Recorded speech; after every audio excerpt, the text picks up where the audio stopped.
Devotees, we're sorry for this technical glitch.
Hare Krishna, devotees. So, I don't think our speaker is here.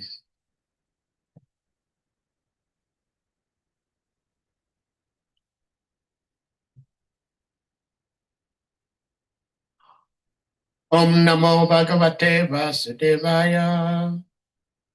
Om Namo Bhagavate Vasudevaya.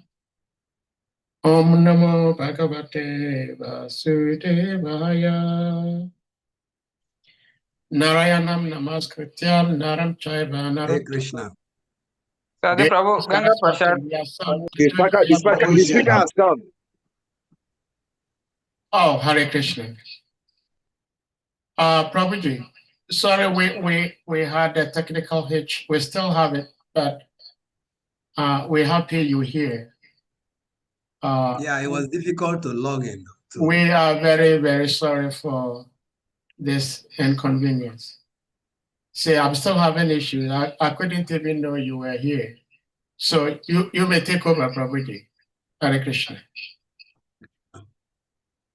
Om Agyantimirandaksya Janang Jana Salakaya Chakshuro Militam Yena Tasmai Shri Gurave Namaha Nama Om Vishnu Padaya Krishna Prestaya Bhutale Shimati Radhanath Swami Iti Namine Nama Om Vishnu Padaya Krishna Prestaya Bhutale Shrimati Bhakti Vedanta Swami Iti Namine Namaste Saraswati Deve Gauravani Pracharine Nivishesha Sunyavadi Pachatyai Disatarine Sri Chaitanyam Nanobhistam Sthapitam Yena Bhutale Swayam Rupa Kadamayam Dadati Swapadantikam Vandeham Sri Guru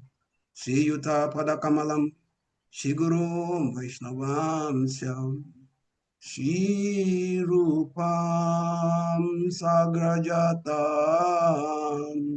Sagana Raghunatam Vitam Tam Sajivam Sadvaitam Savadutam Parijana Saitam Krishna Chaitanya Devam Shri Radha Krishna Padan Sagana Lalita Shri Vishakamvitam Syam He Krishna Karuna Sindhu, Dinabandhu Jagatpate, Gopesha Gopika Kanta, Radha Kanta Namastute, Tapta Kanchana Gorangi Radhe Vrindavaneshwari, Vishwabhanu Sute Devi, Pranamami Hari Priye, Vanchakalpatarubhyascha, Kripasindubhya Evacha, Patitanam Pavanambeyo, Vaishnavebhyo Namo Namaha, Jai Shri Krishna Chaitanyan Prabhu Nityananda, Shri Advaita Gadadhar Shiva Sadishi Gora Bhakta Vindam, Hare Krishna,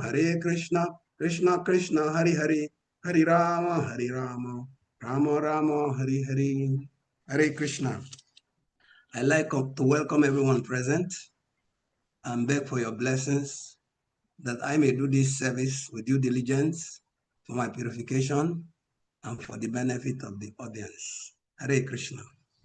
We are taking our reading today from Srimad Bhagavatam, 3rd Canto, chapter 19, the killing of the demon Hiranyaksha, text number 37. Yova Hiranyaksha Vadam Mahabhutam Vikriditam Karana Sukaranmana Sino Tigaya Tyanumo Datyanjasam Vimuchate Brahmavadada Pidvijay Yuvahiranya Shabhadan Mahagutam Vikriditam Karana Sukaramanam Sino Tigaya Tyanumodate Jasam Vimuchate Brahmavadada Pidvijay Yovai Hiranyaksha Vadan Mahadbhutam Vikriditam Karana Sukaratmana Sino Tigaya Tyanamo Datyanjasa Vimuchate Brahmavadada Pidveja. Word for word transliteration. Yaha, he who, why, indeed, Hiranyaksha Vadan, of the killing of Hiranyaksha, Maha Adutam, most wonderful, Vikriditam, pastime, Karana, for reasons like raising the earth from the ocean, Sukara, appearing in the form of a boa, Atmanaha, of the Supreme Personality of Godhead, Srinoti, hears, Gayati, chants, Anumodate, takes pleasure, and Jasa, at once. Vimochate, becomes freed, Brahmawadat, from the sins of killing a Brahmana, Api, even Dvija, O Brahmana. Translation and explanation by His Divine Grace, A.C. Bhaktivedanta Swami, Jaga Guru Srila Prabhupada Ki Jai. O Brahmanas, anyone who hears, chants, or takes pleasure in the wonderful narration of the killing of the Hiranyaksha demon by the Lord, who appears as the first boa in the order to deliver the world, is at once relieved of the results of sinful activities, even the killing of a Brahmana. Purport by Srila Prabhupada. Since the personality of Godhead is in the absolute position, there is no difference between his pastime and his personality. Anyone who hears about the pastimes of the Lord associates with the Lord directly. And one who associates directly with the Lord is certainly freed from all sinful activities, even to the extent of the killing of a Brahmana, which is considered the most sinful activity in the material world. One should be very eager to hear about the activities of the Lord from the bona fide source. The pure devotee, if one simply gives oral reception to the narration and accepts the glories of the Lord, then he is qualified. The impersonalists, philosophers, cannot understand the activities of the Lord. They think that all his activities are Maya. Therefore, they are called Mayavadis. Since everything to them is Maya, these narrations are not for them. Some impersonalists are reluctant to hear Srimad Bhagavatam, although many of them are now taking an interest in it just for monetary gain. Actually, however, they have no faith. On the contrary, they describe it in their own way. We should therefore not hear from the Mayavadis. We have to hear from Sutta Goswami or Maitreya, who actually present the narration as they are. And only then can we release the pastime of the Lord. Otherwise, the effect on the neophyte audience will be poisonous.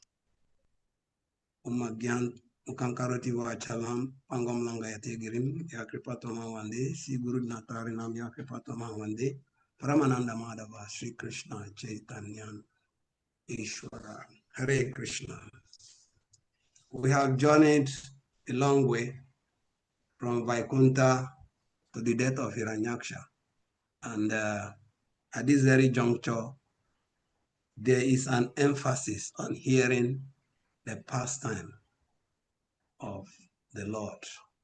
Specifically, this very pastime of the killing of Hiranyaksha. But on a general note, it is recommended that we hear about the pastimes of the Lord.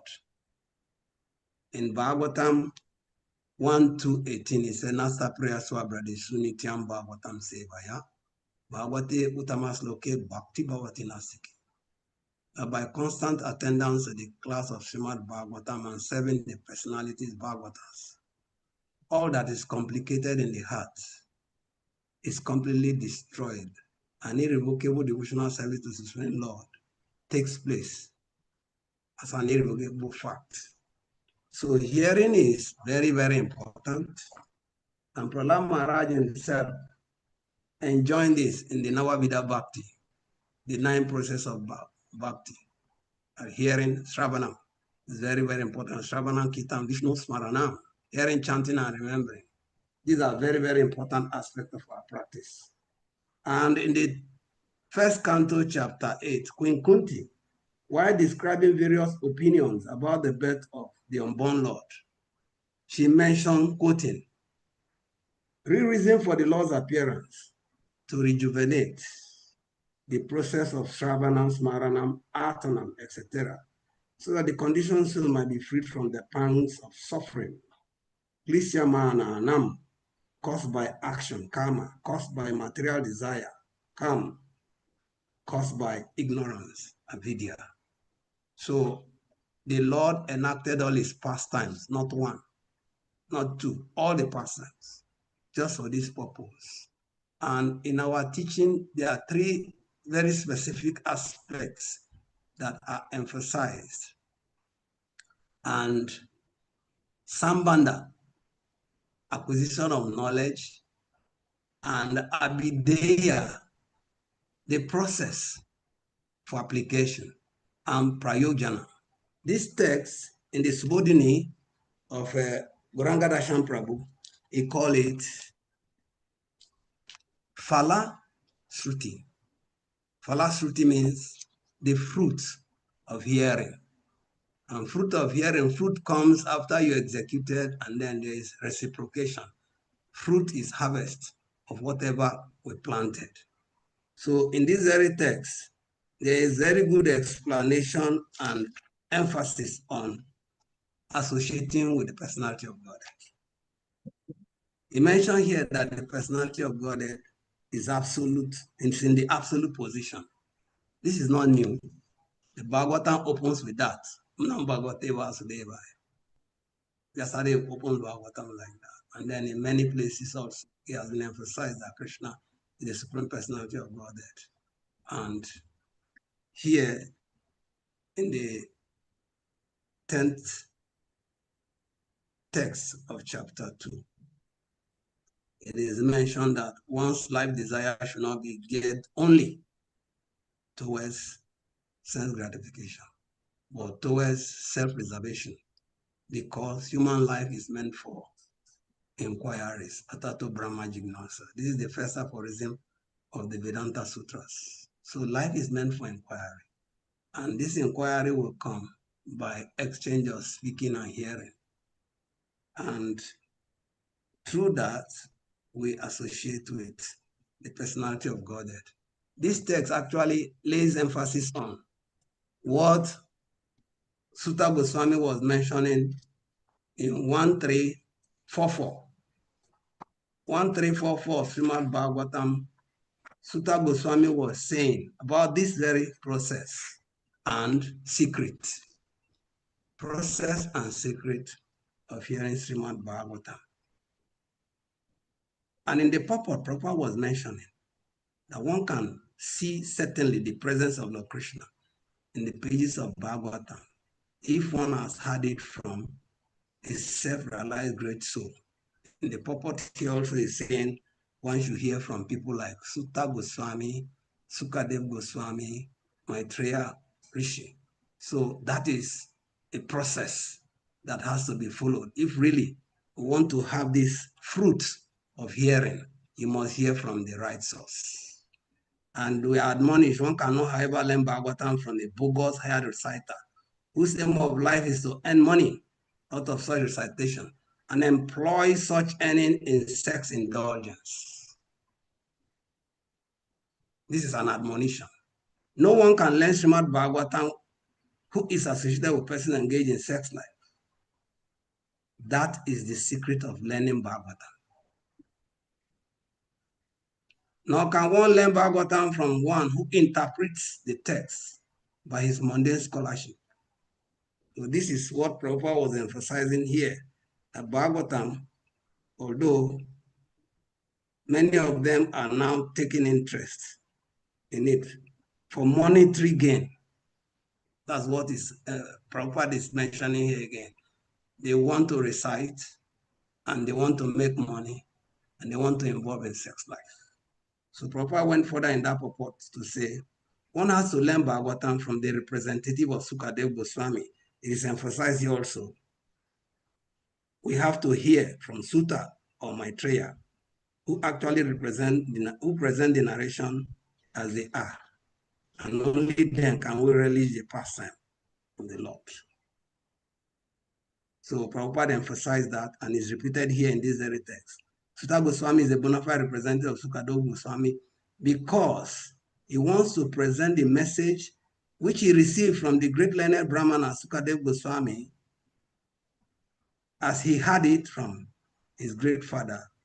And also, Sutta Goswami is present Bhagavatam as he had it from Sukadev Goswami. Simple hearing is not all. Just to hear is not sufficient. There's prerequisite for hearing. One must hear it from Sukadev Goswami and realize the text with proper attention. This is the next. It has to be done with rapt attention, pinpointedness.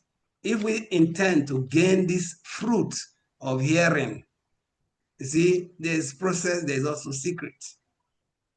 And the conclusion of this text that even the killing of a Brahmana will be absorbed, nullified. And one will be wondering, how can that be done? But that is the potency in the name, pastime, activity, form of the personality of Godhead, which constitute his absolute nature. So Mahaprabhu in the Shikshastakam 2 said, Nam namakari bahuda nijasahava shaktis. Tatra pita niyamita smaranena kala. Itadrisita vakripa bhagavam mamapi. Daivam idrisam hajani nanuraga. Oh my Lord, your holy name can render all benediction. And thus you have hundreds and millions of names, just like hundreds and millions of forms, hundreds and millions of pastimes. And Each and every name you have invested all your energy. So in all of Krishna's activity, Krishna's pastimes, Krishna's form, Krishna's glorification, the power, full power of God is embedded in them. And so once we associate with it, we become recipient of the benefit that accrue. One of the benefits is this that is mentioned here. Even the sin of killing a Brahmana will be nullified. And this is exemplified in the life of King Parikshit. Parikshit Maharaj was cursed because he garlanded the sage in meditation with a dead snake. Why he did it himself was bewildered. At the end, how could I have done this, a king in my capacity? But then he took it that this is providential arrangement. But then, when Arjun was chasing after Ashotama to bring his head for Draupadi to stand on when she's taken back after the cremation of her 5 sons that were dead, Arjun brought Ashotama quite right, but immediately Draupadi said, no, no, no, no. He's a Brahmana. He's the son of our guru. Let him go. But then Bhima was on one side, demanding that he must be punished. Krishna also is reminding Arjun, you boasted that you bring his head, so you have to do the needful. And Arjun was in great melancholy. But in the end, Krishna told him, there is a way you kill without killing. So garlanding a sage is also as good as killing the sage. So Ashotama's hair was shaved and the ornament on his head was removed. And so Gita says, for one who has been honored, this honor is worse than death. So wearing a dead snake garland on the sage was a great honor that is worse than death. But how did Arjun counteract? That is what benefit would derive in reference to this very text. Parikshit nullified this just by relinquishing his kingdom, going to the bank of the Ganges to hear. And the scenario was very favorable that when he sat at the bank of the Ganges, the news spread all over the universe that Parikshit Maharaj is about to die in 7 days, and he has decided to fast till death, no water, no sleeping, no eating, but just to hear. And then in the nick of time, Sukadev Goswami appeared. In that arena, Narad Muni was there, Vyasadeva was there. Sukadev Goswami, the son of Vyasadeva, was the one giving the seat of esteem, because this was divinely orchestrated that it will be Sukadev who will hear this version of Bhagavatam that Parikshit Maharaj will hear. So the scene was set and the exchange took place, and then Parikshit Maharaj had for 7 days with rapt attention, not distraction. So that is the example we should learn from, we should follow, we should imbibe if we really want to get the phalanstruti of this pastime. Emphasis here is on the killing of Hiranyaksha, but in a broader spectrum, any pastime of God that is had has its own benefit, because in the 5th chapter of the 1st canto, text number 10 and 11, it is mentioned there that when there is a gathering, there is gathering that is crow-like.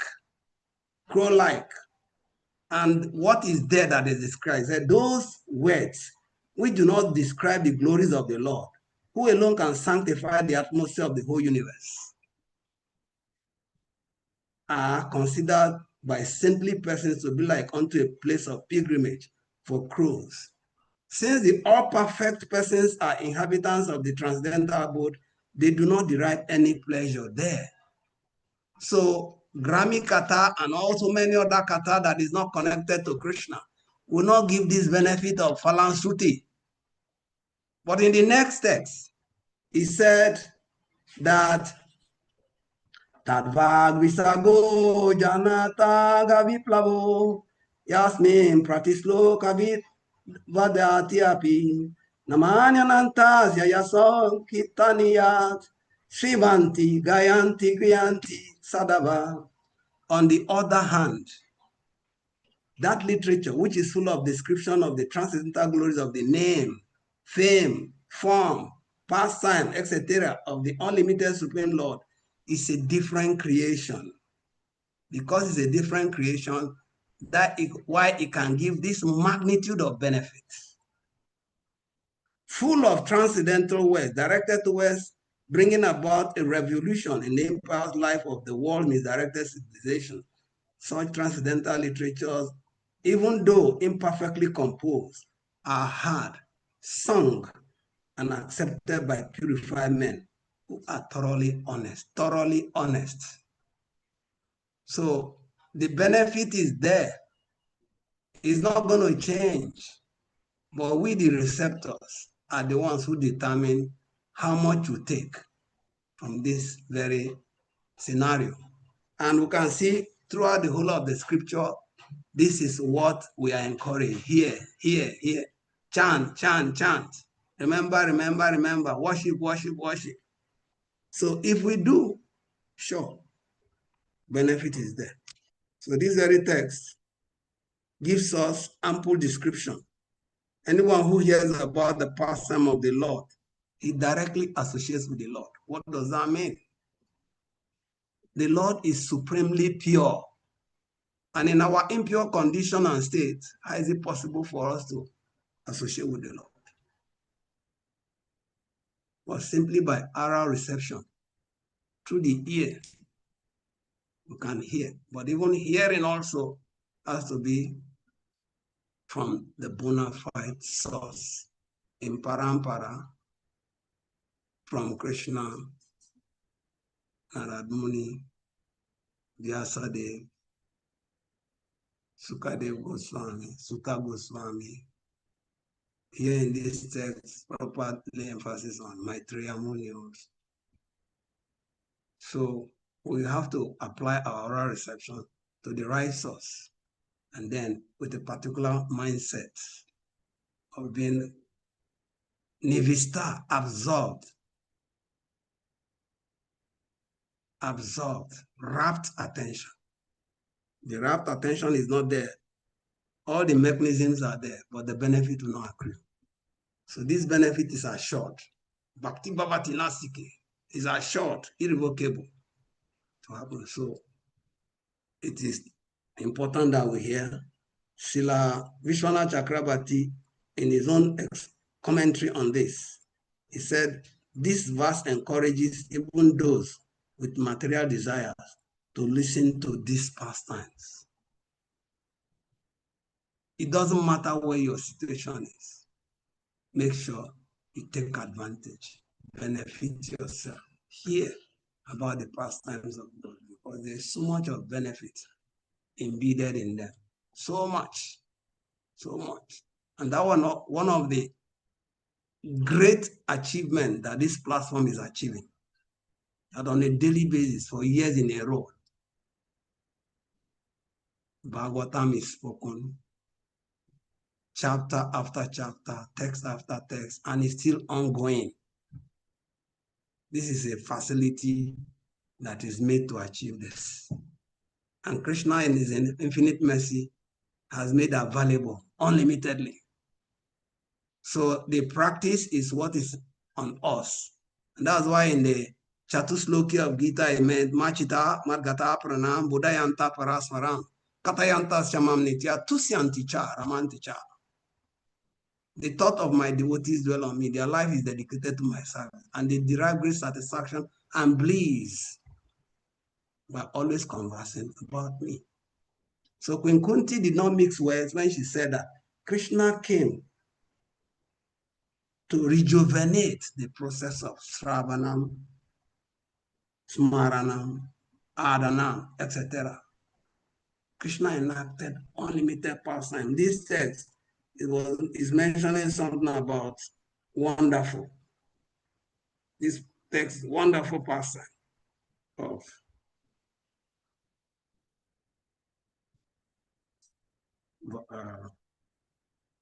Varaha, killing Hiranyaksha. In the Krishna book also, Krishna is referred to as wonderful Krishna. So all Krishna's pastimes are wonderful. And there are tremendous benefits that accrue if we relish them, if we give our reception to them, and we take advantage of them to live our life properly. Definitely, it will counteract all weight of sinful activity. Now, at the end here, there's an emphasis on even the killing of a Brahmana. He said, in the material world, sin has grades. Grade 1 sin, grade 2 sin, grade 3 sin, and on and on and on and on. I did understand better when I had this, that the killing of a Brahmana is the #1 sin, highest. When we read in the Bible, touch not my anointed and do my prophet no harm, it doesn't give us the full understanding of what is the Brahmana, killing a Brahmana. But it says the next stage of sin is killing of cows, second grade sin. They are highly sinful activity that carry heavyweight reaction. But you can imagine, it's like bringing Mansumeru down to nothing. You kill a Brahmana and then you are delivered from the reaction. Otherwise, it is lifetime after lifetime after lifetime. For the cow, he said, you take birth for the number of the hairs on the body of the cow to make up for the killing of a cow. So what to talk of killing a Brahmana? But hearing about Krishna, hearing about the pastime of Lord Varaha, killing Hiranyaksha, he said it will nullify it. It's a big boon.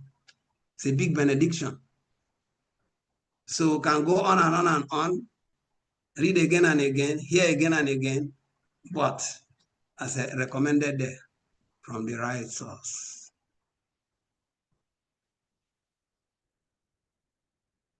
With rapt attention. According to Sutta Goswami, you will see Krishna in the pages of Bhagavatam. You will see every page of Bhagavatam, you see Krishna there if you follow this process and this secret. And on the other side, it makes us know Mayavadis. Mayavadis are offenders to Krishna. This subject matter is not for them because they don't have the basic qualification. First is everything here is Maya. Even Krishna's song is Maya. Krishna pastime is Maya. And that's why they are called Mayavadi. Maya Parita Gyan, Asurim Babasrita. The essence of knowledge has been stolen from their head by Maya. So what is not, they call what? And what is, they call what is not. So he said this subject matter is not for them. In the end, Prabhupada is warning. We should not hear. We should not hear therefore from the Mayavadis. Prabhupada ended the purport by saying, the effect on the neophyte audience will be poisonous. So we are looking for boon, we are looking for benediction. And if we don't approach it properly, instead of boon, instead of benediction, we get poison that will lead to death. So it's a very sensitive text that we are reading, and Prabhupada gave us ample leverage. And the purport that we have to take every sentence, every word into consideration. and be able to apply it in our own life. So it is like the knife in the hand of a surgeon. It is this same pastime of Krishna with the sages, with the devotees, with those in the line of the cyclic succession. It will nullify even the highest sin of killing Brahma.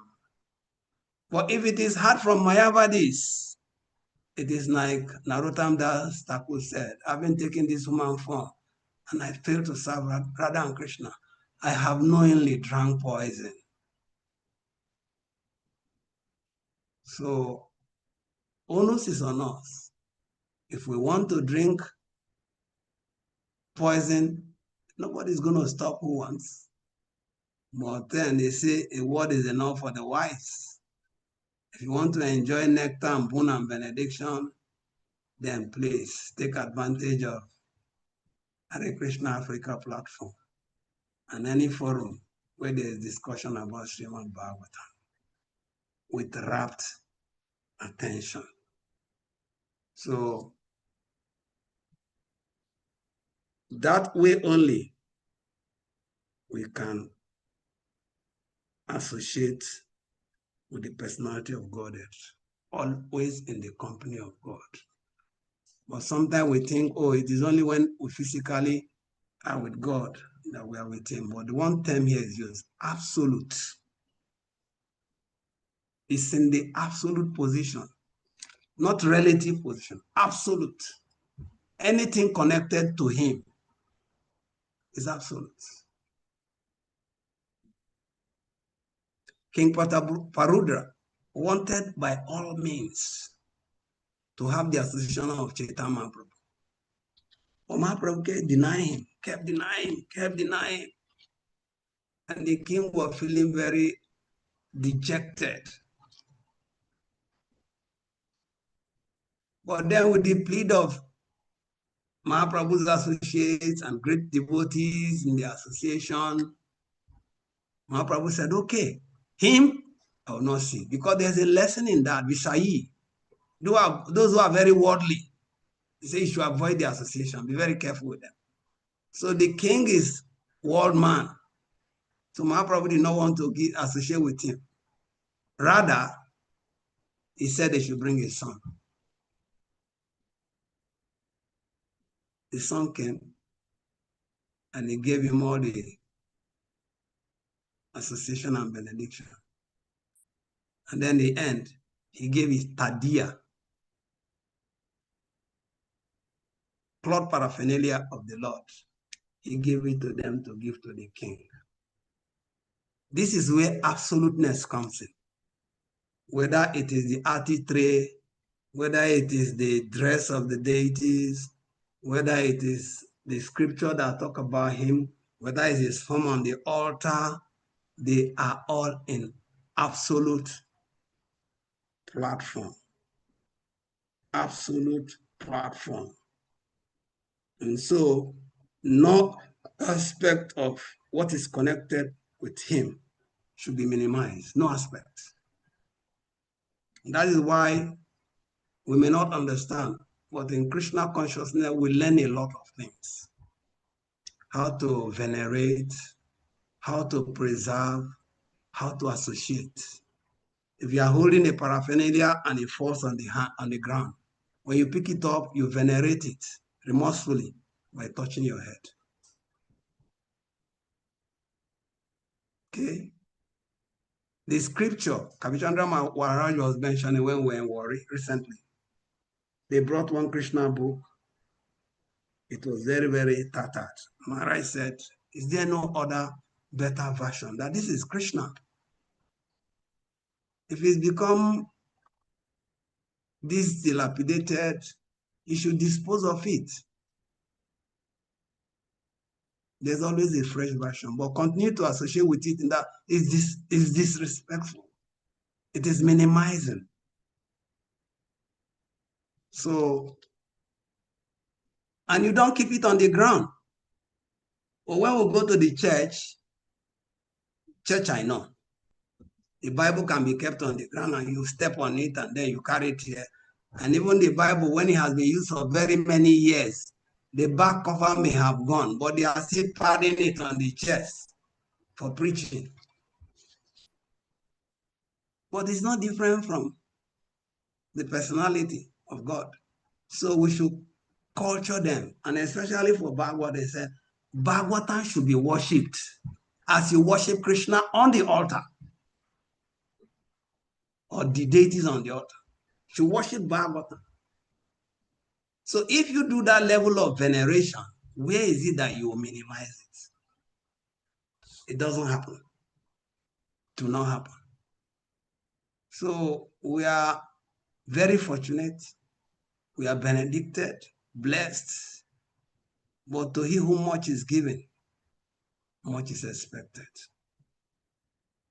And all of this equipping is tool for us to be able to reach out to people. First we get it, then we share it. Reach out to people. Because the whole purpose, like Wenkuti said, is to deliver the conditioned living entity from the miseries, pangs, from the pangs of suffering. Deliver from the pangs of suffering. Material world is a place of suffering. And our real business is first save ourselves and help to save other people. And that is just by giving them Krishna path. So Mahaprabhu made this a commission, the Great Commission. Yaredeka, Tarekaha, Krishna Upadesh. Wherever you go, whomsoever you meet, tell them about Krishna, as it is enjoined in Bhagavad Gita and Srimad Bhagavatam. Can you give what you don't have? No. So it is important that we apply ourselves, benefit ourselves. Then we will now be carriers of grace. That's why we are called His grace, her grace, not disgrace. So anybody we meet, we grace them. Carriers of grace. And that is our duty. Go anywhere, just give them grace. And their disgrace will stop. So we have to equip ourselves sufficiently. Now go on. And Mahaprabhu ended by saying, Amara Agyanya Guru Hanatara Edesa. On my order, become Guru and save the land.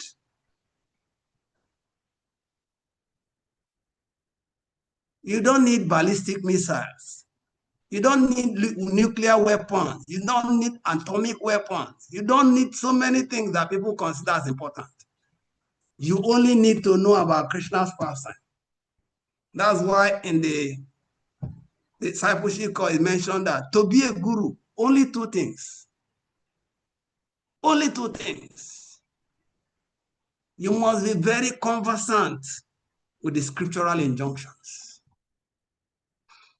And you'll be dedicated to the process of devotional service. Very committed. That's all. That's all. You become guru.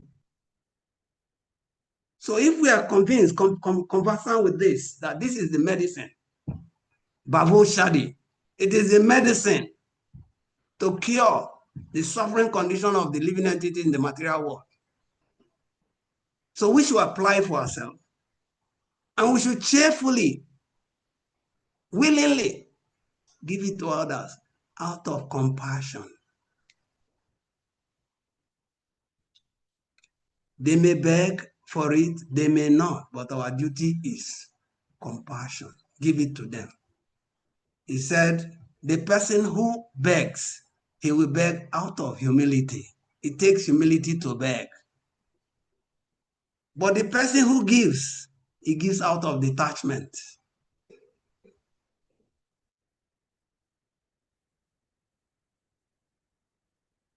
So the guru who told his disciple, I have the medicine, come, but it's a secret.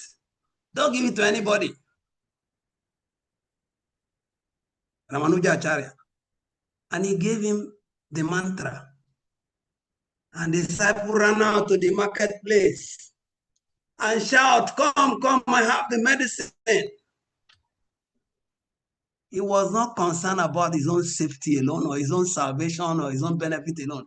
He was worried about the suffering condition of the living entity. Paraduka duki. Worried about the suffering of others. And that is what the real assignment, the real responsibility in the world is. Who are those who show care? Who are those who show concern? The atmosphere we have now, those who want to exploit, who wants to use, who want to destroy. But the devotees are equipped with grace to show compassion, to help. So we are the ones who will remake the world. That's why that text in 1:5:11 says, creating a revolution in the world misdirected civilization. We create a revolution, we create a turning point by giving out Krishna, whomsoever I meet. Kavichandra Maharaj told me, I can't remember which celebration we are having, whether in Nityananda's appearance or Gopurnima. And he said, whatever festival and program you arrange inside the temple, you can count the number of people who come on your fingers. You will count. He said, but when you go out there in the street and you do Harina, you will encounter unlimited people. Whether they are interested or not interested, they are benefited just by hearing Krishna's name. And even Prabhupada mentioned, sometimes if it becomes a necessity, put the deity service on hold. Go to the street and save people, save the conditions. So go out there, help them. This is our commission. This is our duty. This is what it gives us. They derive great satisfaction and bliss. It is in giving that you get. So this text is emphasizing it specifically with this pastime. But on a broader note, anything connected to Krishna is auspicious. It's of tremendous benefit. Give it profusely. No restriction. Give it. Mahaprabhu said, whether qualified or unqualified, give it.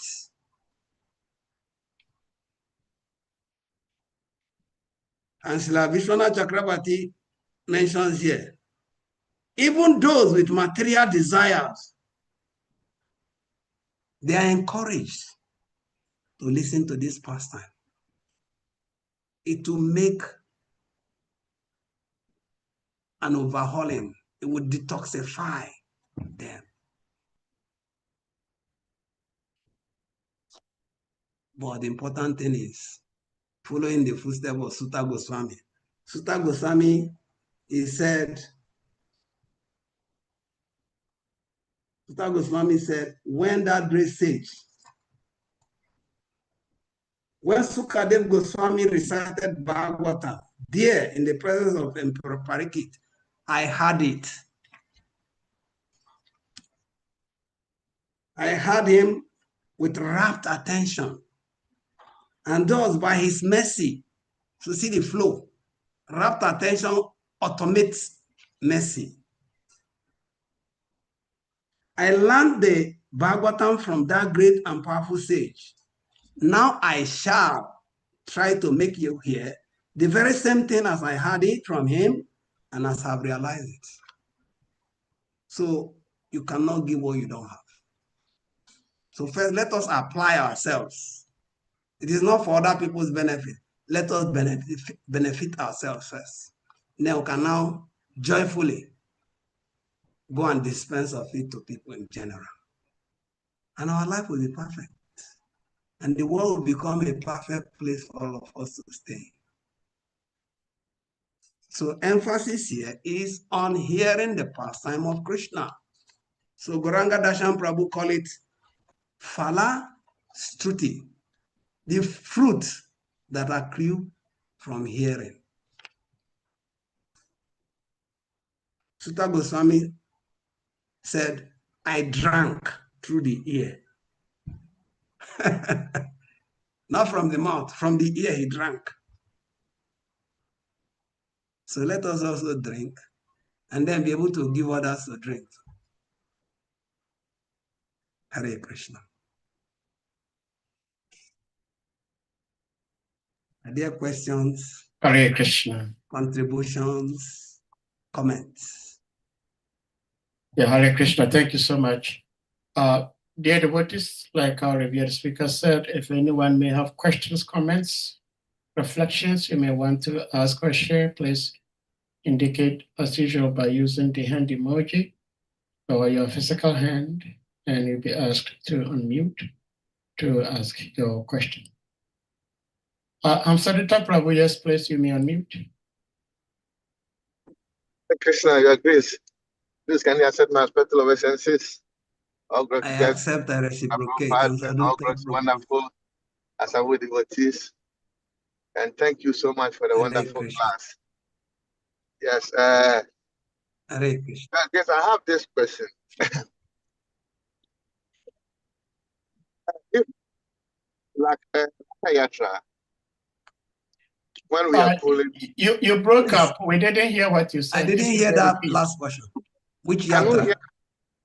Ratha Yatra, when we are pulling the cart, it is said that even if anybody who is known to the pulling of the cart or does not know when he pulled the cart, he's not going to touch hellfire. Even if he doesn't know and he's doing it for fun, he's going to get a benefit, this promise of not touching the hellfire. So my question is that the Maha Mantra is Krishna himself, and it's more powerful. But I was asking this question the other time, and this came to my mind that it is said that we don't have to give to anybody, even if the person is chanting it for material benefits. If the person do that, he's committing offense to the name. So I was thinking that I need you to throw more light on that, because I was thinking that how can the offense of somebody who is chanting for material benefit will offend the name if the name is more powerful? So the offense, the effect of that is going to affect the person, or it is going to affect the name. I'm a little bit confused of that. That's why I use this example of the pulling the cart. If the person does not doing it for fun, he still get the benefit, the benefit of that. So why is it that the Mahamantra, if you give to somebody and doing it for material benefits, he is doing offense to the name? If you can throw more light on that for me, please. Hare Krishna. If you understand my question clearly. I don't know if I say it right. Yeah, you said it right, and it is very clear. The name does not reduce in potency. The name does not get compromised or minimized. What the communication is that the desired effect. What is the desired effect of associating with the holy name? Like it is said here, what is the desired effect of associating with the pastimes of Krishna? Hearing about Krishna, it has a desired effect. It is just that the desired effect will not be achieved. And that is because of inattention. Material desire make us inattentive. And because of that, the benefit eludes us. We will not get the benefit. It's not that one is denied to chant. Everybody should chant. Mahaprabhu said, let everybody chant. Why? Whatever offense we commit in course of chanting, the chanting will still rectify it for us. That is the degree of the potency of the name. So Mahaprabhu called it Davagni, Mahadavagni. Keto da Panama Ajana, Mahadava Miniva Panam. The fire of conditional material life will be extinguished if we associate with it. So people may be filled with material desire now. No problem. Let them have it. Mogasia Moga Kamova. Whether you are filled with material desire or without material desire, just worship Krishna. Gora. Yes, because I'm asking this because I was thinking that it is said that the Mahamantra, if the moment you hear the Mahamantra, it will help you even after you are different lifetimes, because of you have chanted or you have heard it, it will bring you to Krishna consciousness. So that's the more reason I'm asking this question, that though the person can chant it offensively, but at the same time, it will help him in a different lifetime to come to Krishna consciousness. Yes. Is that so? Anything that connects to Krishna. Srila Krishna Prabhupada was mentioning on one initiation ceremony. Yes. Initiation is given to connect you. But Srila Krishna Prabhupada said that many of these people we are initiating now, they will not be connected in this lifetime. They will not use the initiation in this life. It's some other life. So anyhow you come in contact with fire, it will burn you. The intensity may not be immediate, but it will burn you. So the same thing, anything connected to Krishna is beneficial. The full weight of the benefit may not accrue now, but ultimately it is like a fixed deposit waiting for us to cash on. So our duty is to encourage everybody to associate with Krishna. And even when he said here, it is not everybody that is qualified. If you read in the purport, Mayavadis are not interested, but some of them are becoming gradually interested. That is out of Sukriti. If you read Bhagavad Gita, that chapter that says 4 kinds of people that do not surrender are 4 kinds of people who surrender. It is only one word, Jana Sukriti no Ajna. So piety, it may be that by associating with it in this lifetime, you garner some Sukriti, you garner pious credit that will be the springboard for you to take off in another lifetime. So it is beneficial. Okay? But our duty is not to encourage them to keep wallowing in sin and be associating with it. We should not condemn them, but we should give them with the mind that ultimately they will be benefited. So this Srimad Bhagavatam, you need sufficient piety to even hear and understand it. But many of us don't have the piety. So we encourage to take prasadam, chant the holy name. That will give you sufficient adhikar to be able to understand the Bhagavatam.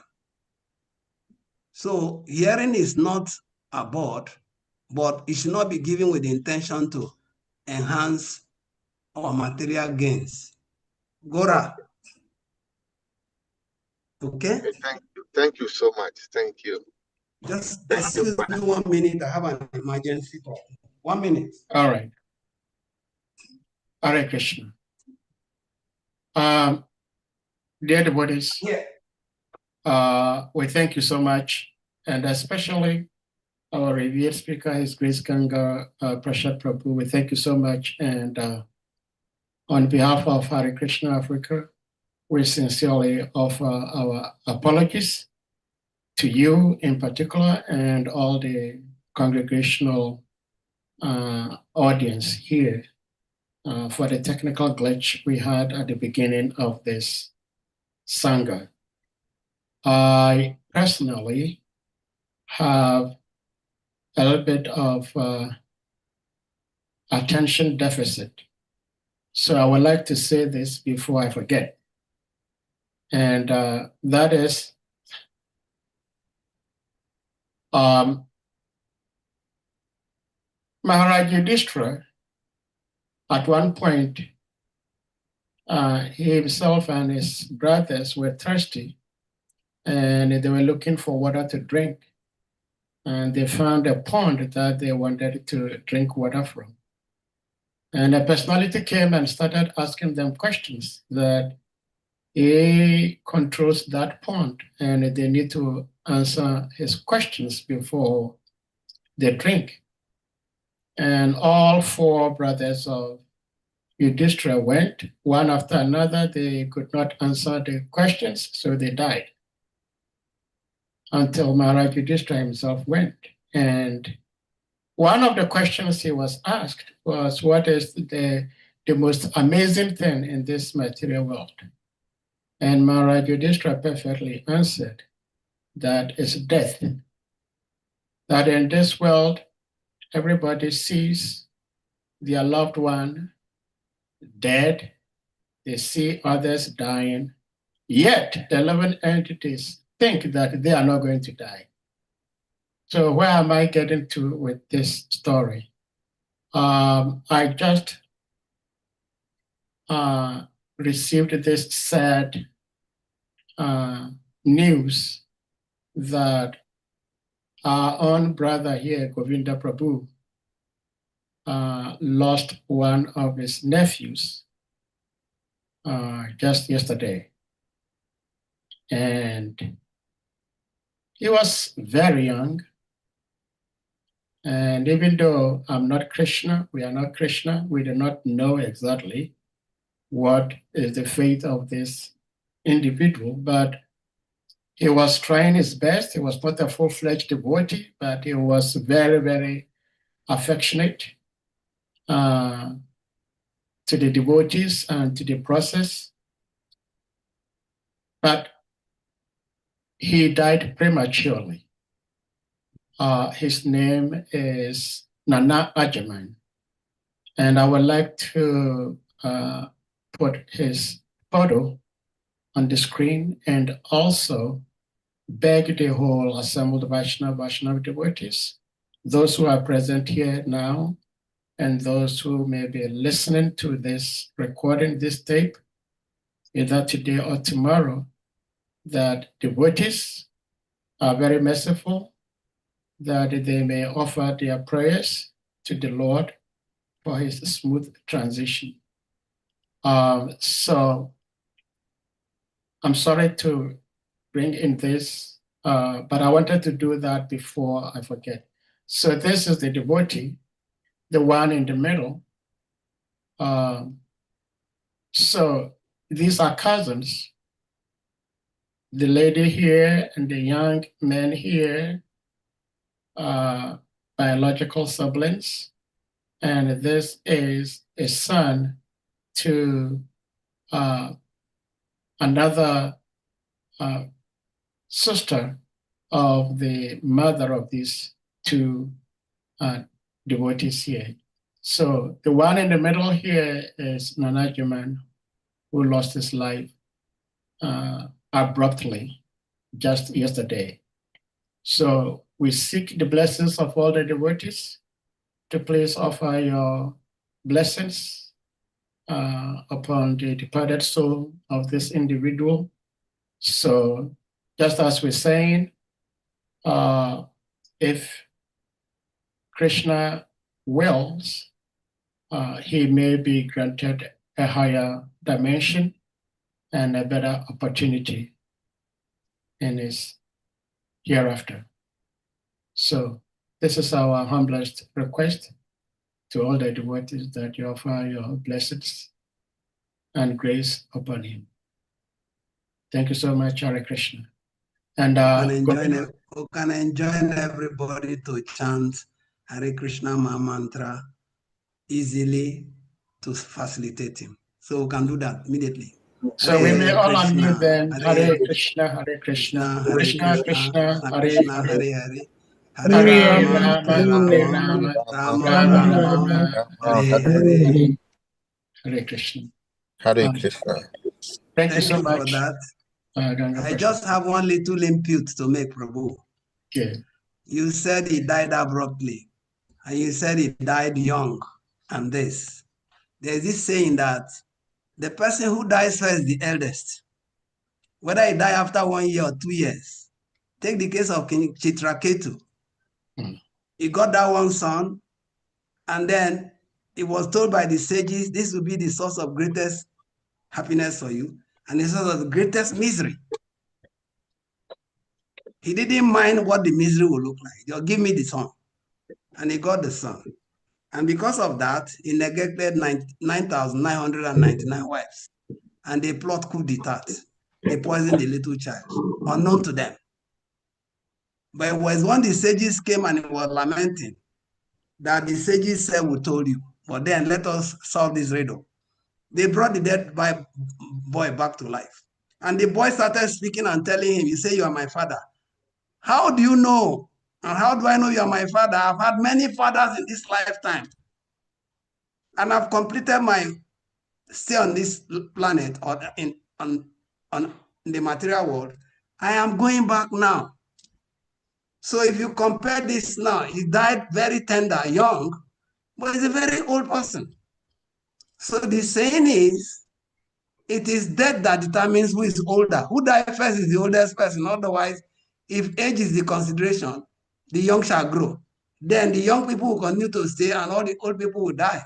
But then, based on our karma, we will all exit at a particular point in time because we are not on the same journey equally. Some people are ancient of days. They have been here many lifetimes. So we should be a little bit cautious that we increase the piety we have. Obviously, for him to have associated with devotees, he's benefited. Sure. And then we should pray that he gets a better opportunity and not bother about he died young, he was still in his prime. You don't know his life, the prarabdha. We don't know. So he has completed his assignment, he's gone. Anyhow, somebody will go. It's a natural phenomenon. Said in Gita, for one who is born, death is certain. In that portion of Gita, it didn't say the death will come when you are young or when you are old. It said, but death is certain. So once that comes, it's time for the person to go. So we should just muscle strength, be strong, and depend on Krishna for the best for the departed soul. Hare Krishna.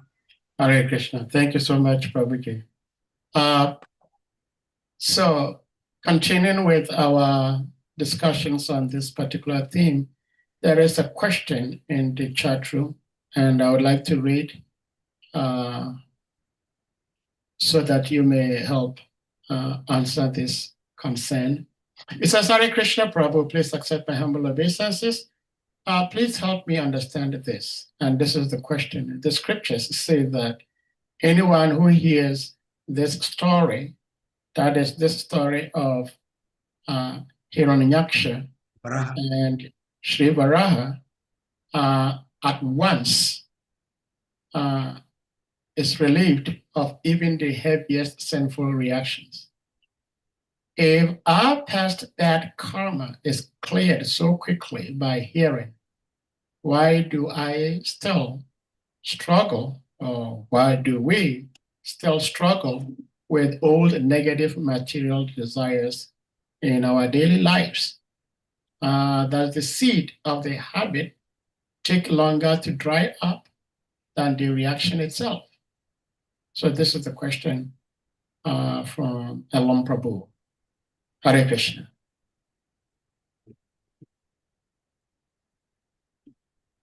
We borrowed a leaf from the Prabhupada's purport of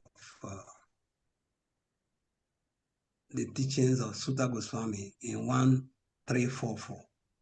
He said, hearing is not, in the purport, Prabhupada said, hearing alone is not sufficient. Okay, so what is, we have been hearing, but it's like no work done. Okay, so the technicality is beyond just I've been hearing.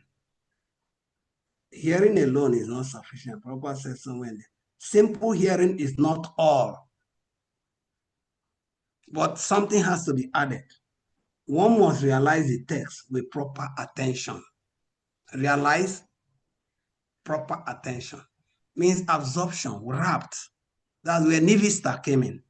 Nivista. The word Nivista means that Sutta Goswami drank the juice of Bhagavatam through the ears, because he gave rapt attention and he realized it, because he said, now I shall try to make you hear the very same thing as I heard it from him and as I have realized it. So our situation is because we are just hearing, no realization. We are just hearing and we are not giving the proper attention to the hearing. That's why the effect is done. I said it earlier. Our attitude determines our altitude. So when we put in the right attitude, then we'll get to the altitude. Hare Krishna. Hare Krishna. Well, thank you. I hope, Elam Prabhu, you are satisfied with the response. Prabhuji, I have a question from the verse itself, then if I may put it up on the screen. The verse itself says, O Brahmanas, anyone who hears, chants, or takes pleasure in the wonderful narration of the killing of the Hiranyaksha demon by the Lord, who appeared as the first bower in order to deliver the world, is at once relieved of the results of sinful activities, even the killing of a Brahmana. Now, my question is from here, who appeared as the first bower? What does that mean? Does that mean that this form of the Lord, bower, was the first bower in the Lord Brahma's creation or Lord Brahma's universe? Or is referring to what? I don't understand, if you may help. Very good question. The more we study and research, the more it becomes clear. The Varaha Lila is two, repeated. One was to bring out the Vedas, and one was to bring out the arts. The one that came to kill Hiranyaksha first has brown complexion. Why is he brown? Otherwise, Varaha is white. White that has mixed with the blood of Hiranyaksha, turned him brownish. So there's two narrations. One, Varaha's narration is just not one straight jacket thing. There's two Varahas. So that's why it means the first manifested one. There's another Varaha also that came. Two Varahas. Well, yeah, thank you. So the two Varahas, as well, I'm asking so that I get corrected, but the two Varahas, one appeared in the Swayambhuva Manvantara. Swayambhuva is the first Manvantara. And that Varaha was the one to retrieve the earth, like you're saying. That is the Bhudevi, right? And then the second one was the one in the Chakshusha Manvantara. And I'm not sure which of these two actually killed Hiranyaksha. Is it the one in the Swayambhuva Manu, which is the first one, or the second one, which is the Chakshusha Manvantara? And if it is the Chakshusha Manvantara, then it couldn't be the first one. It will be the second one. So what I've said, the scripture says is, one Varaha came to place the earth back in his orbit. That is the Varaha that we read now, because in the last chapter you had that even though he was carrying the earth on his tusk, all the abuses that Hiranyaksha rained on him, he didn't mind. Okay? The other one came to salvage the Vedas that was submerged in the Terra world. So these are the two different assignments. These are two different Varahas. So one has white complexion, one has brown complexion. And the brown is because of the stain of blood of Hiranyaksha. Assignment is different. Timing is different. But here it says, this is the first one. The first one came to kill Hiranyaksha. And if you look at the chronology of this narration from Vaikunta until now, this is the first incarnation of Jaya and Vijay. Isn't it? The chronology, the sequence of the narration. So this is the first one. Okay. And so Prabhupada he used the appropriate term, first. First. Okay? Yeah. Well, just like I had Hiranyaksha and Hiranyakashipu twisted, I also probably had this twisted because I was thinking that this Boa, this Varaha that killed Hiranyaksha was the second. But now we're learning that is the first. Well, thank you. Thank you for the explanation. Anyone else with something to ask? Madhuvan Prabhu, yes, please, you may unmute. Sorry, Prabhu, it's just a follow-up. Hare Krishna, Prabhu, just one more footnote. Okay. In addition to this, Bhumi, Mother Earth, after she has been placed by this same Varaha, is the father of Bhumasura. Yeah. Because Mother Bhumi requested, thank you for what you have done. You cannot go just like that.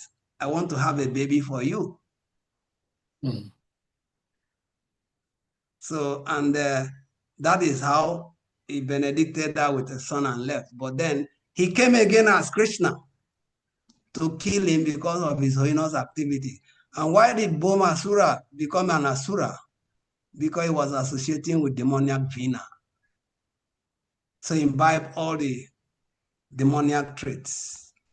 And Krishna himself came not as Varaha, but Varaha and Krishna is same. So he came, he killed him, and then he released the 1,100 queens, or 1,008 queens that he was harboring in hostage. Yeah. Hare Krishna. Hare Krishna. Bhumasura, yes. Yes. Madhuvan Prabhu, you may unmute, yes. Hare Krishna Prabhu, all glories, all praise to Srila Prabhupada, who's your lotus feet.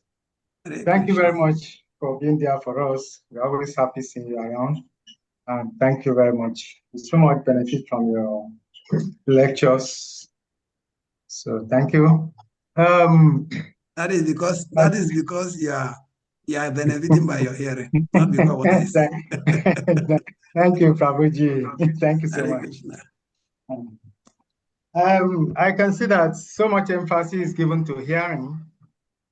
And I want to believe that hearing might not be enough, because you can hear hearing, but not much emphasis given onto practicalizing the knowledge.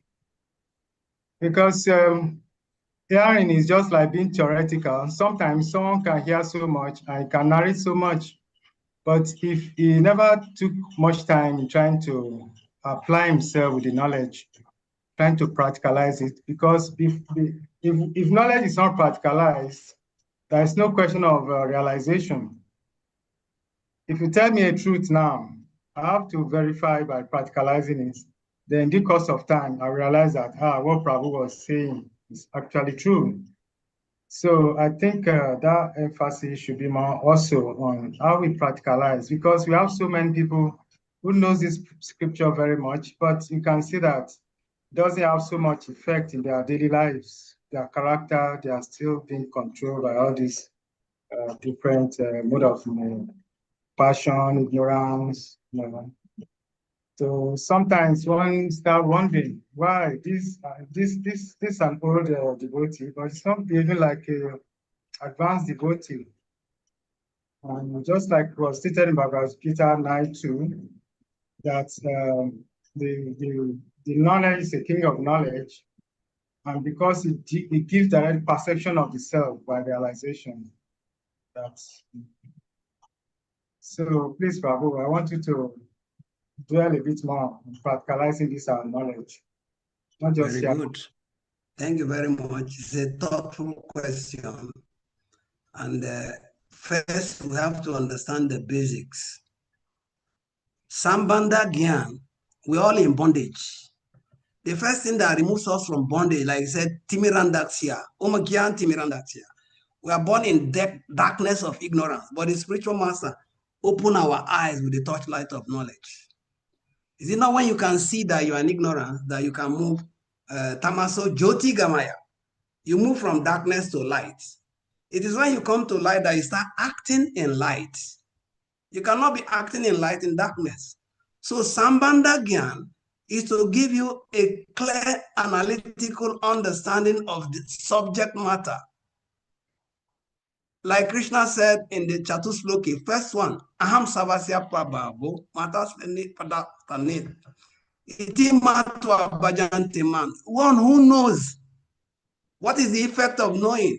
It surrenders. So knowledge is what will propel you to act. So he emphasis on hearing is not misplaced. It is important. Because if you don't hear well, you cannot act well. So that is why the first text, the first Chatusloki in that portion says, one who knows that I'm the source of all spiritual material. If he knows, and how will you know? By hearing. Hear about Krishna. The more you hear. Draupadi didn't meet Krishna anytime. No, not Draupadi. What is the queen in Dwaka? Rukmini. Rukmini did not see Krishna anywhere. She only heard about Krishna and Krishna's pastimes. Heard. And when she was in great danger, she sat in her clothes and wrote a love letter to Krishna. Come and kidnap me. The person you have not seen before. Just because she heard, she acted upon what she had towards the person she has heard of, that Krishna does many wonderful things. He wrote to Krishna. And Krishna was in the middle of the battle with Jarasandha because he saw it as more important than the battle. He left the battle and went to attend to Rukmini's plea. And then they call him Rancho, the one who ran away from the battle. But he didn't just run for running's sake. He has a mission to accomplish. Okay? So hearing is very important. If you have heard well, then you can act well. But if we just want to start acting, can we act according to our own whims and caprices? So that's why he said in that portion of Bhagavad Gita, na sam siddhya abapnoti, na sokam, na parangati. Okay? So if you discard the injunction of the scripture, scripture is meant to be heard, like one Prabhu is posting now. Faith comes by hearing. The faith to act comes by hearing. When you don't hear, you cannot act. So let us take it one at a time. And the ultimate thing is Sambandha, Avideya, which is the process. Okay? And then there will be Prayojana. Reciprocation comes. When you have gotten knowledge, you apply knowledge, it will bring reciprocal effect. And that is what this text is telling us. There's reciprocation for hearing. That's why it's called Falastuti. You have heard well and you act well, then it will give benefit that even the most abominable sin, like Krishna said, even if my devotee commits the most abominable kind of sin, it should still be treated as saintly because he's well situated. So your request is valid, but it's just that we have to tread step by step. Like Prabhupada said, to read Bhagavatam, you don't have to jump from canto to canto. You read it systematically, one chapter after the other, like what they are doing in this platform. Take one canto, diverge it, chapter by chapter, text by text. Then it will give you holistic understanding. Okay, but if you just want to start acting, you miss the juice. And then you not achieve the desired result. Not so calm. You not be happy. Now paramgati. You not attain the ultimate destination. So yeah, acting is important. But why are people, even after hearing, they don't act properly? It is out of, what do we say in chanting? Inattentiveness. Srivas Onachari was here a couple of days ago, and he was speaking about being inattentive, and that is why we have the challenges. And when we say inattentive, and it is not broken down for our understanding, we will not be able to take advantage of the implications of inattentiveness. Inattentiveness is broad spectrum. Inattentiveness is nama parad, offense against the chanting, seva parad, Vaishnava parad. All the parad is out of inattentiveness that you overlook it, but they have daring consequences. So if you just tell somebody inattentive, he will just treat it with a wave of hand. But you make it grave. Oh, Vaishnava parad, misbehave with devotees. It's a wild elephant offense. It will destroy the garden of your devotion. It will sink. So one will be cautious. See the case of Bharat as the king, who left at a very young age to go and do perfection through austerity and hearing. Inattentiveness.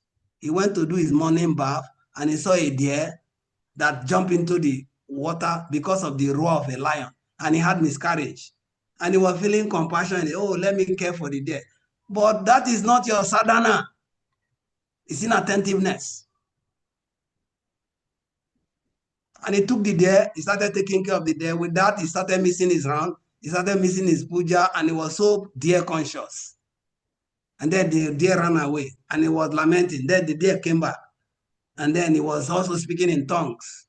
And then then he died in that consciousness. In his next life, he took the body of a deer. Inattentiveness. So people who you see that they are not acting properly, even though they have been long in this process, is because of inattentiveness. They neglect what is important. So Jadbara got the body of a deer, but even when he got the body of a deer, he was still having an evolved consciousness, high consciousness, emphasizing on hearing, which is part of what we are reading today.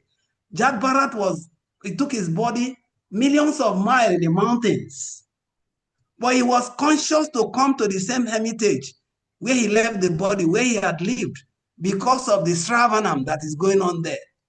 In the body of a deer, he came there, he's not sitting inside the Sangha, but he stays outside and he's hearing. Because of that hearing, he left the body of a deer and took birth as the son of a Brahmana.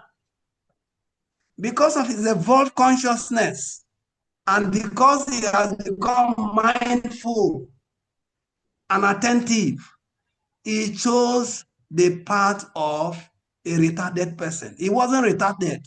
Jadbharat was not retarded. It was his choice, so that he will not fall victim of inattentiveness again. So if he has to go to the loo and you have to wash after using the convenient room, Jadbharat will wash his hands first before going to the toilet. If he has to eat, he will wash his hands. He will do the opposite. Wash after eating. He will wash before eating. You know, he did all the opposite just so that he doesn't get caught in the booby trap of material life. It was when King Rahugana met with him and he orated to the king, and the king came down from the palanquin, prostrated before him, and begged to be accepted as disciple. So inattentiveness is the major reason why people are not, we hear, but we don't act properly. That's why Prabhupada used the word. Simple hearing is not sufficient. And you will not get realization if you are not attentive. Realization comes from attentiveness, mindfulness. Does it give light to your question, Prabhu? Prabhu, I'm satisfied. Thank you very much. Thank you. Well, thank you so much, Prabhu. I have a follow-up to Madhavan Prabhu's beautiful question. I'll say is along the same theme. I'm sure most of us, if not all of us, at least gathered here, know of this person, PLO Lumumba from Kenya. He once visited Ghana and was giving a speech. And I don't know about Nigeria, but at least in Ghana, almost all the politicians are addressed as honorable. Honorable this, honorable that, honorable this, honorable or his excellency. Or yes, his excellency. Or his excellency, this, that. So professor was asking, what did you do to be addressed as honorable? What have you done? All you do is cheat and steal from your people, and your people are addressing you as honorable. So according to him, he says he thinks the best way to address these people is to say horrible. You know, horrible this or horrible all that. You know, so I am looking at myself, me sitting here, when Madhuvan is addressing me, he will address me as Prabhu, that I am a master to him. And we sometimes address, oh, your grace, her grace, his grace. What grace do I have? What grace am I giving to anybody for me to be addressed as such? So my question is, just like Prof was asking, can I knowingly, or I should say, yes, should we knowingly, understanding that this particular person does not exhibit, like Madhavan Prabhu was saying, does not exhibit the qualities of someone who has received the grace of the Lord. And yet I am addressing that person as grace, your grace. Am I helping myself? Am I helping that individual? Or I'm just showing etiquette for the sake of showing etiquette? What should we honestly do in addressing each other, especially when we know that somebody we are addressing as your grace is actually not a carrier of that so-called grace that we are conferring on him or her? This is my question. What do we do? Okay, Prabhu, thank you very much. Very, very intricate, but simple. In the stages of devotional growth of Rupa Goswami, he said, Ado Srada, Tata Sadhu Sangota, Bhajana Kriya. Ado Srada. In the beginning, there must be that preliminary desire for self-realization. That is the advantage that Prabhu has. He has come. Your faith is driven by providence to Sangha association. As those Srada, in the beginning, the preliminary takes you to Sadhu Sangha. When you come to Sadhu Sangha, then you learn, what do you call it? Those Sadhu Sangha, Bhajan and Kriya. You learn Bhajan and Kriya. You are taught many things. The fact that you are not functioning well with the Bhajans and the Kriyas is visible in there will not be another liberty. You will not be born again. But you have come. You are not going back. So because you are not going back, you are still entitled to carrier of grace. It is grace that brought you. You have grace because you have come. It's not everybody that will come. That chapter says, 4 people will never surrender. Never. Lowest of mankind. mudas, grossly foolish. He mentioned them 4. But out of the 3 that come, look at that 4 that comes. Those who are in search of wealth, those who are in distress, those who are inquisitive, and the one who is intelligent. There are 4 people. But instead of the 4, they are all magnanimous. But the one who is intelligent one is the one who makes fast, speedy progress. He surrenders, he hears, he practicalizes. But others will go. So as long as you are not gone, we should not change calling grace. That is etiquette. It's like one of my friends told me. He said, you people are preaching no sex, no gambling, no this, no that. And in your society, there's so much of sexual scandal going on. And you are still preaching it. So I now asked him, should we stop preaching? Just in line with your question. Should we stop calling them grace or Prabhu? What should we now call them? If we refuse to call them Prabhu, we actually kill them more. But when you continue to call them Prabhu, you are conscientizing them. Let him wake up. Know that he's revered and he should act honorably. That is a subtle call. So I told my friend, should we stop preaching because these things are there? I said, no, we can't stop preaching. Because if we stop preaching, then shall we continue in sin so that grace may abound? He said, God forbid. We have to keep preaching. We have to keep calling them. But one day, it will click in our conscience and there will be a turning point. So my own take is, we cannot stop the etiquette. Vaishnava Sadacha, we can't stop it. We'll continue with it. If it helps them ultimately, then it was worth it. But if we change the etiquette and then they malign them and they leave, we are culpable. So we cannot stop being Prabhu. There's nobody who said they should stop calling anybody Prabhu. We keep calling Prabhu. That's what we are taught. Prabhu means you are my master. So if I'm calling you master and you are underperforming, it means you should wake up. It's a wake-up call.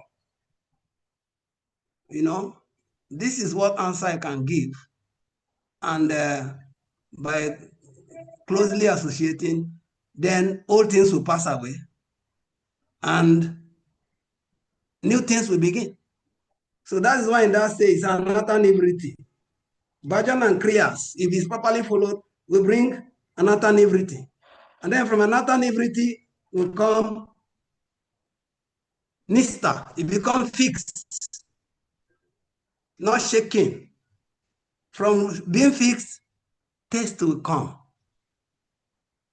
Then there's asakti before bhava, then prema. Ultimate goal is to get prema.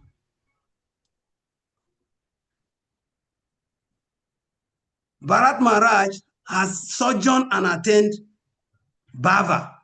He has not attained prema. But because of little neglect, inattentiveness, he slipped. Although Krishna said, in this endeavor, there's no loss or diminution. Though he slipped, but he didn't lose anything. And when ultimately he got rejuvenated, which anybody can, it can happen to anybody. Anybody can be resuscitated. So our duty is to help them. It's just like that case of Mary Magdalene, that they brought and said, oh, this woman is accused of prostitution and by Jewish law, she should be stoned to death. How did Jesus do it? Did Jesus continue with the same narrative? Oh, she's a prophet, okay, stone her. But Jesus changed the narrative. He said, one of you who has not done the same thing before, be the first to stone.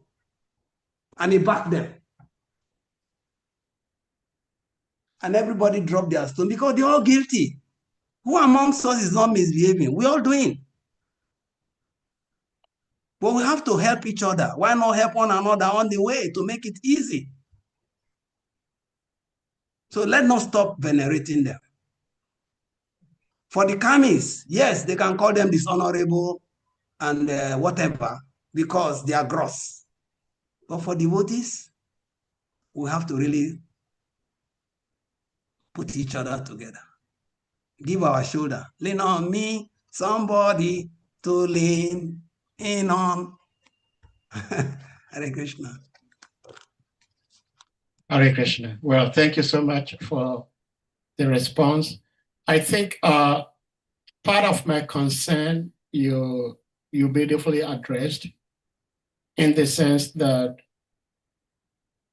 I'm struggling. I have unlimited anarthas, but every time someone addresses me as Your Grace, referring to me, or someone addresses me Prabhu, which everybody does. Whoever calls me, addresses me Prabhu. I think of myself, what am I doing to warrant this accolade that this person is conferring on me? So even though I am addressing somebody Your Grace, somebody addressing somebody Prabhu, but sometimes I question myself.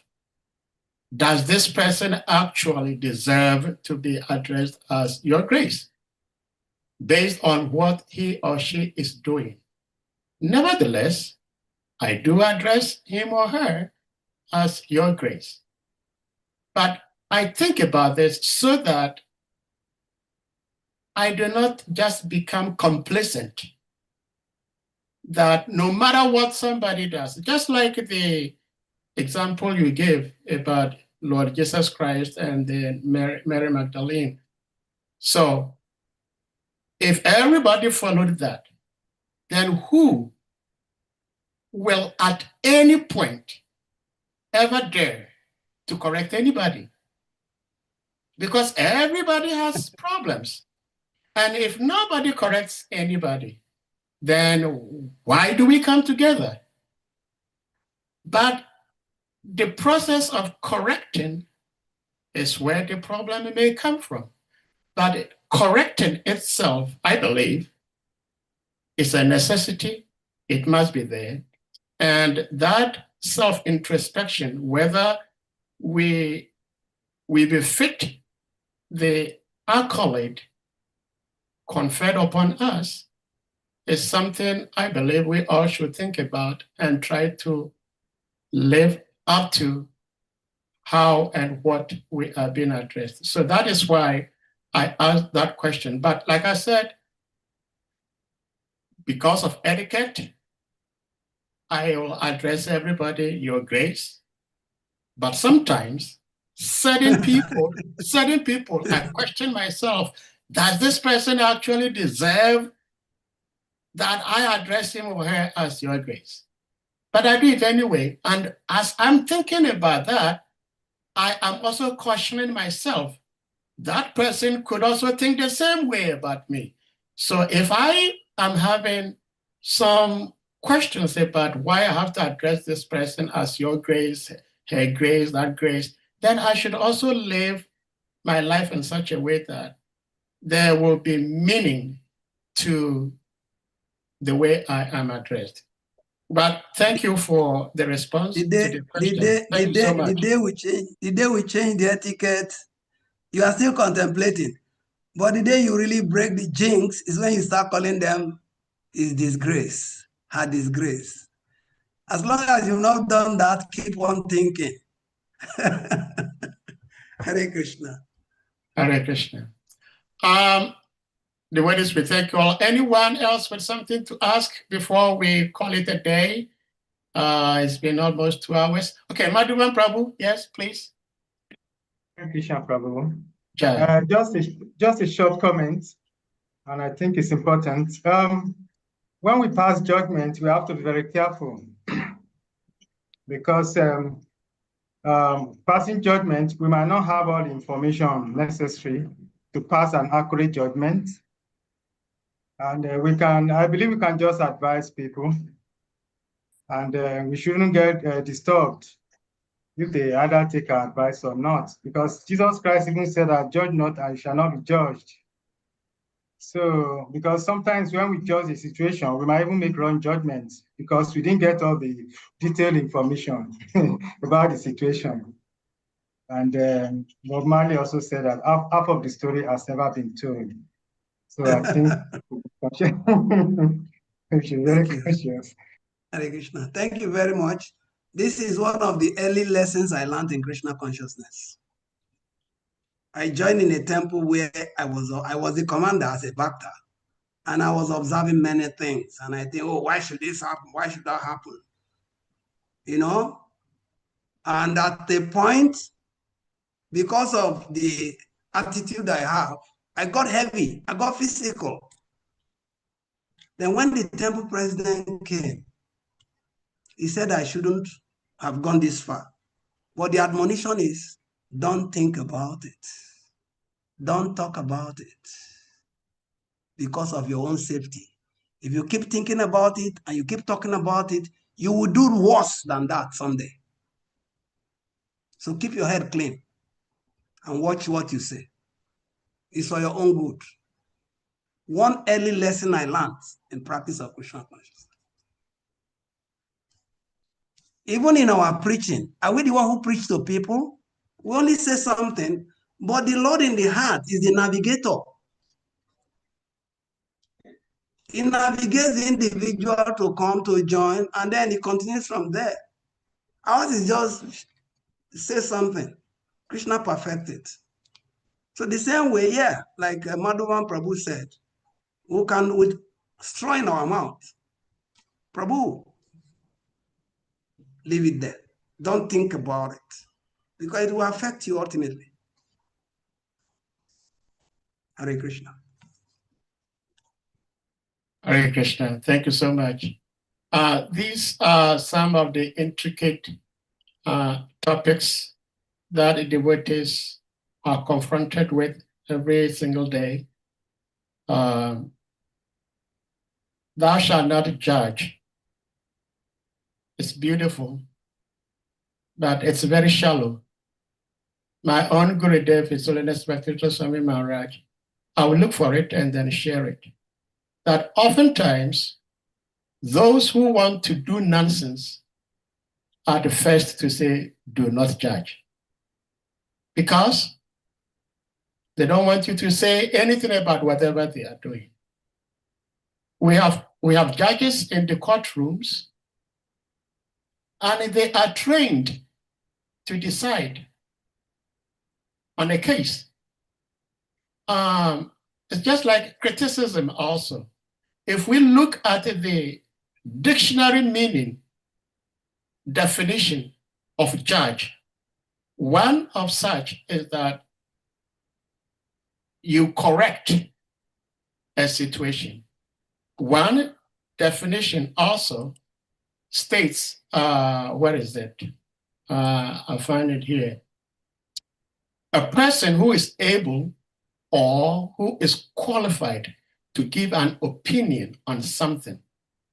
And so if we are all devotees and we see another devotee having a particular relationship, dalliance with the opposite sex, we can use our sense of judgment to understand that, hey, what is going on is improper. The way we approach it may be different, but that sense of judgment in itself is there and has to be used. But there is a particular class that my Gurudev gave, and he said that, yes, we should be very slow to judgment. We must be very careful to judging, but at the same time, we cannot deny that judgment is a necessity. Everything we do in our lives, we judge anyway. We are parents.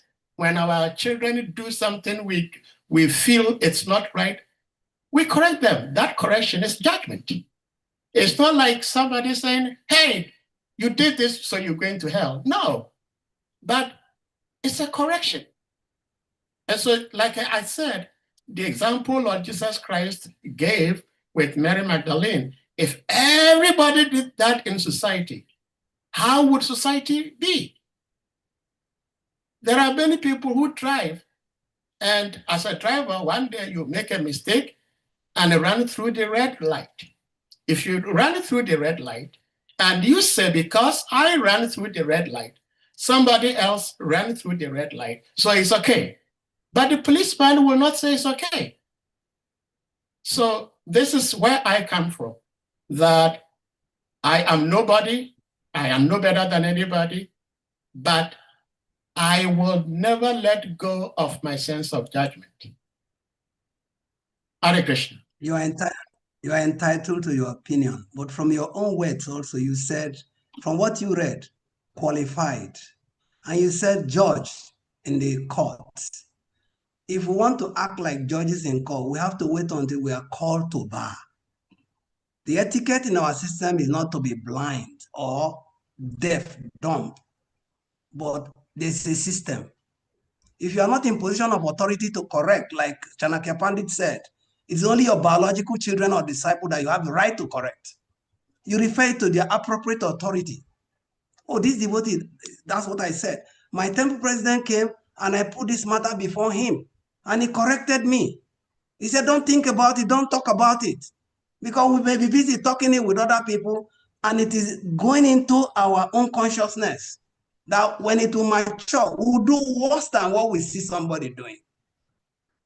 So, but the etiquette is, yes, observe it for your own safety, but go to the appropriate authority to address it. Otherwise, it will be a suicidal venture. So yes, authority, authorized, qualified. You said the same thing.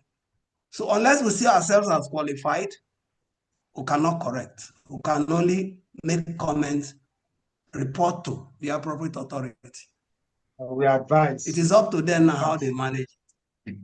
Yeah, right. Understand? So if we want to correct draconianly, forcefully, we'll become victims. Well, thank you. I don't know if you still have one more time because Hamsaduta has a hand up. I thought we were going to end, but if you still Allow have him. a minute. Allow him. Oh, okay. He's honorable and Saduta. No, thank you. Hare Krishna. Thank you. Thank you, Grace, for the opportunity. I don't know where to start, but this conversation is very, very, very, very interesting. But I will try to express myself. Me, I am from a very, very deep Muslim background. And my family, they don't accept any faith except Islam. So the problem I have is that most of the time I question when devotees do this kind of rituals and other things online. I get a lot of questions about that, and I have to answer. Oh, because some of them I hear in this class that devotees, we don't have to do that. So all these questions which are coming, sometimes they make me feel that I'm following other worshippers people, or I don't know what I'm doing. Because they don't understand. And this pressure is coming on me so many times, even not from my family, from friends. I lose a lot of people because of this. So in my situation, how can I not think about this, even if I don't have to say anything? This is my question. Grace, if you can help me. Hare Krishna. Hare Krishna, Prabhu. The more we hear, the more we read, the more we get clarity of our experiences of life. And then the more we get direction, what step to take. In our scripture, we hear about pure devotees. We have kamis, we have people who do karma kanda, we have gyanis, we have yogis, we have bhaktas. And when all of these people converge, obviously the activity will not be the same. Okay, many of us want mystic powers, but we are not emphasizing on mystic power, but mystic power is available in our tenets. It's just like somebody coming and asking me, oh, do you do fortune telling? Do you do visioning in your movement and all of this? But is it that devotees are not clairvoyant by practice? But our emphasis is not on that, because a lot of people abuse and exploit others with it. So we can just guide ourselves by limiting and functioning within the authentic process. So what you do to yourself, read more, associate more, practice more what you know as genuine, and then give that to anybody who questions you. Don't deal with this intricate issue because they are there. 4 kinds of people surrender unto me. They surrender. But some people among us are just seekers of wealth. There are some who are just inquisitive. They want to know many things. So even with the one that is available, they want to know more. And some are distressed. But among all of us, the intelligent, they surrender. They take to devotional service. So if you are seeing these other people, it's not abnormal. It's not abnormal. Very normal. But it's just you now decide what you want and then encourage people also on what should be. You cannot change it. You cannot stop it. It's a natural phenomenon. And different kinds of people will come. But where we have our leaning is that Prabhupada said, books are the basis. Whatever you want to know about Krishna consciousness is in the books. So the more you read, the more you get acquainted with the facts.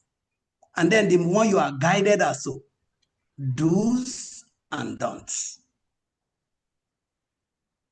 So what you are convinced about is what you will practice, and that's what you will share with people who ask you questions. I don't know if that throws light on you. Books are the basis. Preaching is the essence. Utility is the principle, and purity is the force. Purity is two-sided. Purity of purpose is one. And the second purity is of your mind and your senses.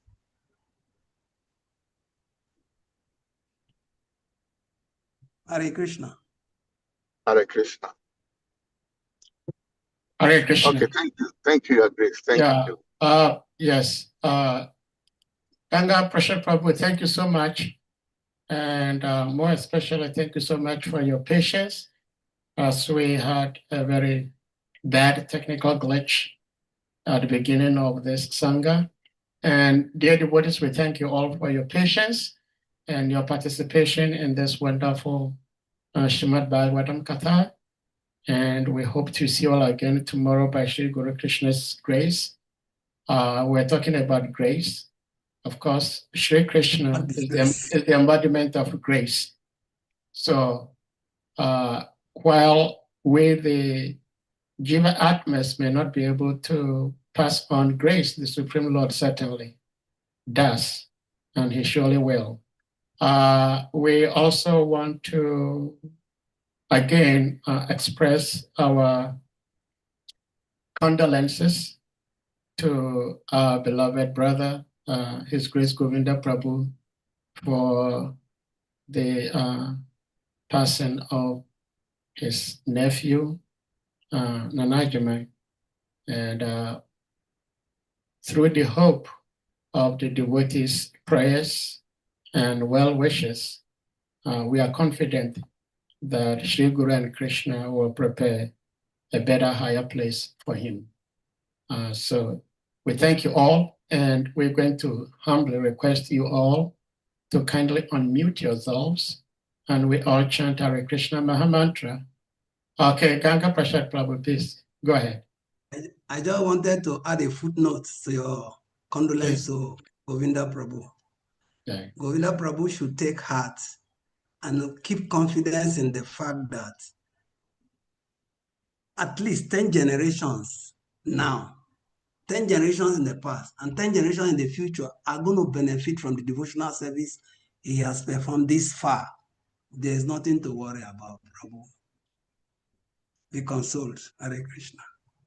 Hare Krishna. Thank you so much. Thank you. Hare Krishna. Thank you very, very much, Ganga Prasad Prabhu. Thank you for your benediction.